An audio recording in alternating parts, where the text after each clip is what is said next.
Hi. In my last video I discussed why the Teal Mask DLC made me just hate 3D Pokemon. So in this video I want to discuss the top 5 features that I think Pokemon needs to change before Gen 10. Because I really want Pokemon to be good again. So these top 5, I don't know if you would call them features or changes, are really what I think Pokemon needs to really step it up in the next game. Stick around for number 5 because I really think that this 5th feature is what can save the series. Starting with feature number 1, it's going to be difficulty options. A lot of ROM hacks have already solved this problem. Either they have a difficulty option in the beginning of the game, or they just market themselves as a more difficult version of the original game. Now when I think about adding a difficulty option into Pokemon, there's 2 distinctive features that I think that Pokemon can have in the harder mode. And one of those is going to be a level cap.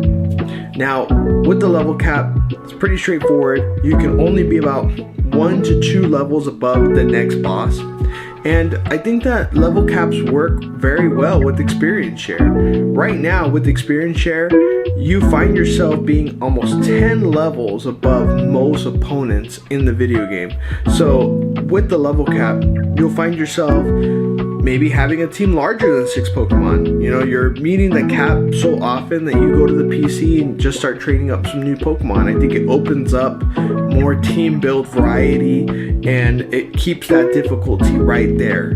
Now the second thing I think they can do to make it a little bit harder is by making every gym leader have 6 Pokemon. I roll my eyes so far behind the back of my head when I see a gym leader with just 2 to 3 Pokemon. There's no challenge in that. And I get it, maybe it's not supposed to be challenging right now, but we can change that. We can fix this. So let's add a little bit to that. So let's say all gym leaders have 6 Pokemon. Well, what if they also have type coverage? So let's say you fight a water gym and they have a Swampert. Well, let's also give them a Ludicolo so they have a good switch out for your grass type. Spoiler for Radical Red, I just beat the 4.0 update, and the final gym leader in that game was Claire, the dragon type gym leader. What I thought was interesting is that in her team, she had a Magearna. And yeah, Magearna is not a dragon, but she's a perfect check for those dragon weaknesses. So it makes sense in my head of why she will be in the team of dragon types, because she covers them so well. And I don't see why we don't do that with other gym leaders during the regular game. Adding a Pokemon that may not be the same type as that gym leader's, but it's a perfect check for their type's weakness. And boom, now you have a difficulty option. I think it's pretty easy to implement, but I mean, I don't really know. I'm not a game dev, so I can't really tell you. But in my head, it makes sense that this shouldn't be that hard to have just put into the game. Now moving on to feature / change number 2, and that is quality of life changes. Now I am bending the rules a little bit here because I'm going to have a couple things in this category, but they just make more sense to have them all under this quality of life changes category. And I've seen a lot of these changes already in some of the ROM hacks I've played, and that's actually one of the reasons I really enjoy playing them, is because you could tell that the developers enjoy playing Pokemon as well. They make these changes to make it easier to play. For example, one of those features is the Pokevial. I like to think that the Pokevial essentially is like the Dark Souls flask, but for Pokemon. And what it does is it full heals your entire team as if you were using max revival full restores on your entire team. But they usually cap it at 6 uses and won't refill until you go into a Pokemon Center. And I think the Pokevial system works best when the difficulty is spiked, because now every single battle is going to essentially be a tough fight, right? So instead of going back to the Pokemon Center, you can just use the Pokevial and heal up after every fight, because you're probably going to use up most of your Pokemon, a lot of PP, and take a lot of damage. So it just avoids that tediousness of going back and forth from the Pokemon Center. And the second quality of life change is Pokemon should just tell you how they are going to evolve in game. I think when you pull up the stats, like their natures and IVs, EVs, and all that, it should say down there what level this Pokemon evolves, or what you need to do to evolve this Pokemon, whether that's trading a certain stone or whatever. I don't care. Like, and I don't want to hear how you're going to be surprised. You want to be surprised when this Pokemon evolves. Doesn't make any sense, okay? Look, me and you, we're both way too old to be playing this game in the first place. I'm not trying to be surprised, and I'm trying to avoid me having to go on the internet and check how this Pokemon evolves anyways. So just have it in the game. Just have it in the game. So much easier. Now, feature number 3. That's going to be the story. I don't know about you guys, but I was literally falling asleep during Sword and Shield's story mode. I don't think that you need to make the game darker or more grim. I think you could just spice it up a little bit, right? Do we have to get all the gym leaders? Like, do we have to defeat all the gym leaders? If we do, can we add some stuff to do in the meantime, in the side, as we are going to each gym? In my head, I'm thinking like Witcher 3, Baldur's Gate. I know those are different games, hear me out. I'm thinking side missions. Can you have side missions in the quality of those games, right? Where you're going to the next gym, you're going to the next story beat, but as you're going, you're meeting NPCs that have stories that are good, that are meaningful, that can sometimes be better than the actual story. This is just a suggestion, okay? It's some type of side stories, right? So if there is a town getting attacked, what if you don't have to save it, right? You could choose to go there, or you make it feel like, oh, I could have totally missed this and I saved this town.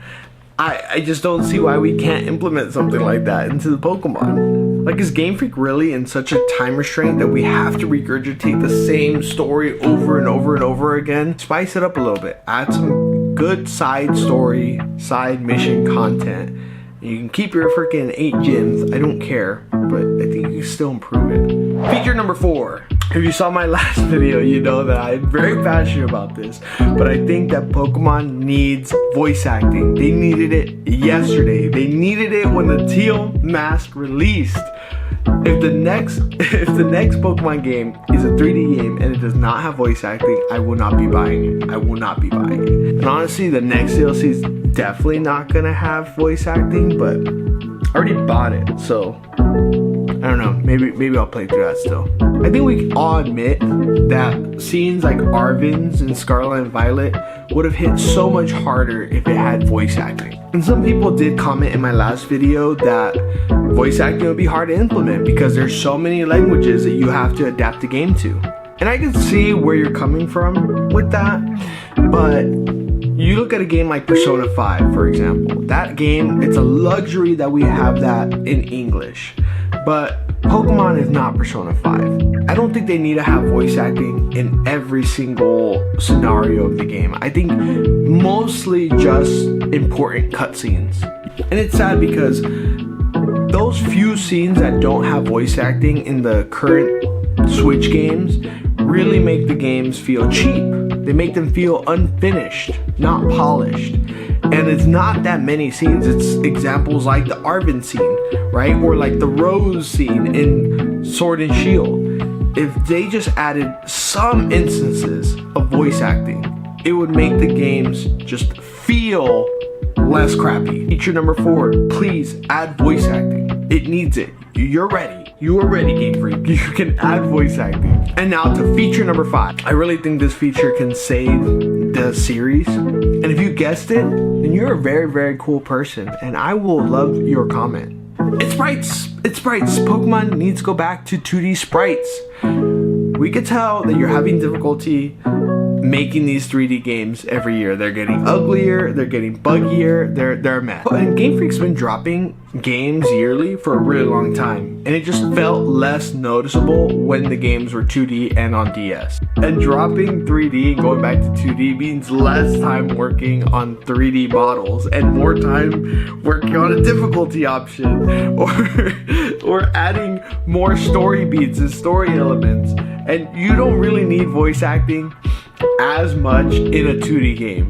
I think you can still have voice acting in the games, it's just less necessary. And I don't think BDSP is a good example of what I'm thinking, right? I'm thinking more like Octopath Traveler graphics, some high HD sprites. I'm thinking we go back to Gen 5 on the Switch. And I feel bad because in the X and Y era, I was one of those people yelling that Pokemon needed to go 3D.